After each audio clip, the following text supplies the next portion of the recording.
What can Jesus do for you? I admit that asking the question in that way sounds a little crass, doesn't it? But I think it's a question that we have in the back of our minds quite frequently. What can Jesus do for you? What can Jesus do for me? Think about how we talk with non Christians when we have an opportunity to share the good news of Jesus Christ.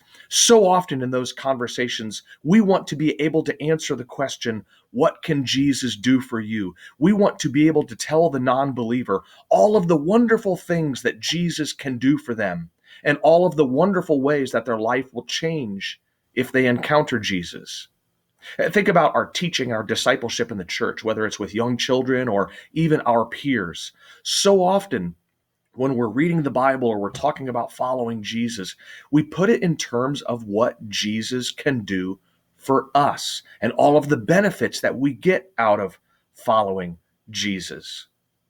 It's a question that's common in popular Christian literature. Perhaps the most popular Christian preacher in America and the most popular Christian author in America has written a book titled Your Best Life Now.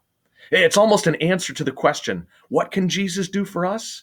He can give us our best life now. Now, the devil's in the details, isn't it? Because what is the best life? How do we define the best life? And very often, our answers to that question very often resemble the American dream, don't they? Our best life involves our own peace, our own comfort, our own security, having our desires met, having some level of wealth, some level of success, some level of achievement, some level of popularity, or even if it's not popularity, just enough relationships to make us content. You see, I think very often when we think about Jesus, we're asking the question, so what can Jesus do for you? What can Jesus do for me? Well, you may be comforted knowing that it's not a new question. It's a question that Jesus' disciples were asking as they were walking around the countryside with Jesus. So today we turn to Mark chapter 10, beginning in verse 35. Then James and John, the sons of Zebedee, came to him. Teacher, they said, we want you to do for us whatever we ask. And isn't that the question in a different form? Jesus, we want you to do for us whatever we ask. Jesus, we have certain desires. We have a certain vision of the best life. And we think you can grant us our desires. We think you can make our will be done and our kingdom come. Well, Jesus plays along with them in verse 36. He says, what do you want me to do for you?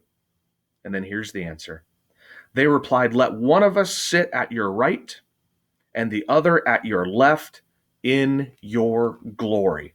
Their answer is very modern. They want to be given a level of prestige. They want to be given a level of honor. They want to be given a level of power where people would view them in a certain way. Very similar to, I think, the way we define our best life now. Now, let me say up front, I do think following Jesus gives us our best life. I do think entering into the kingdom of God through faith in Jesus Christ is the best life available. It's a life beyond what most of us could ever dream of. But it's not the life we expect. And here is where Jesus goes with his answer.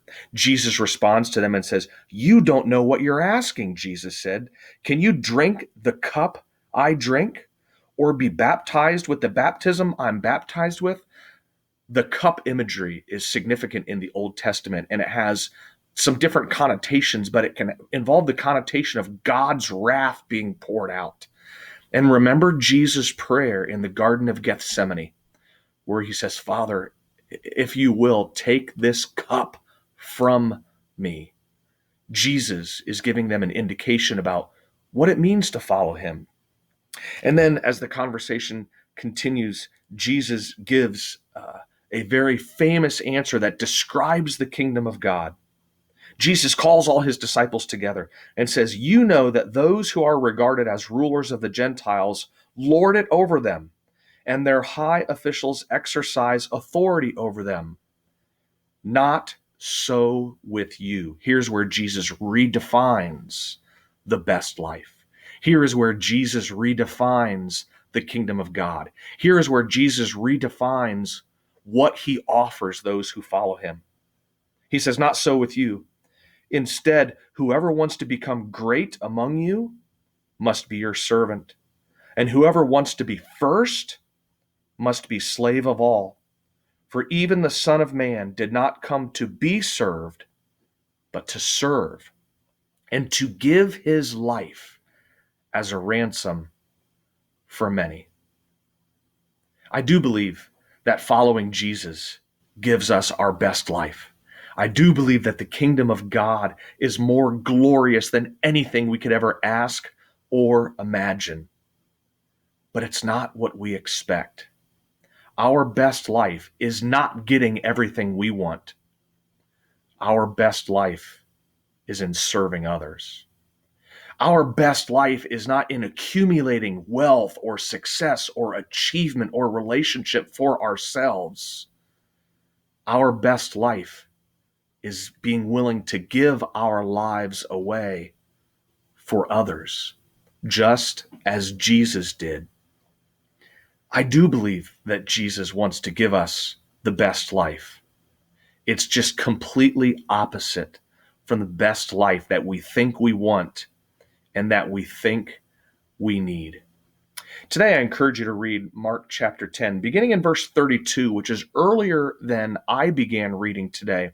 But verses 32 to 34 contain another prediction of Jesus' death.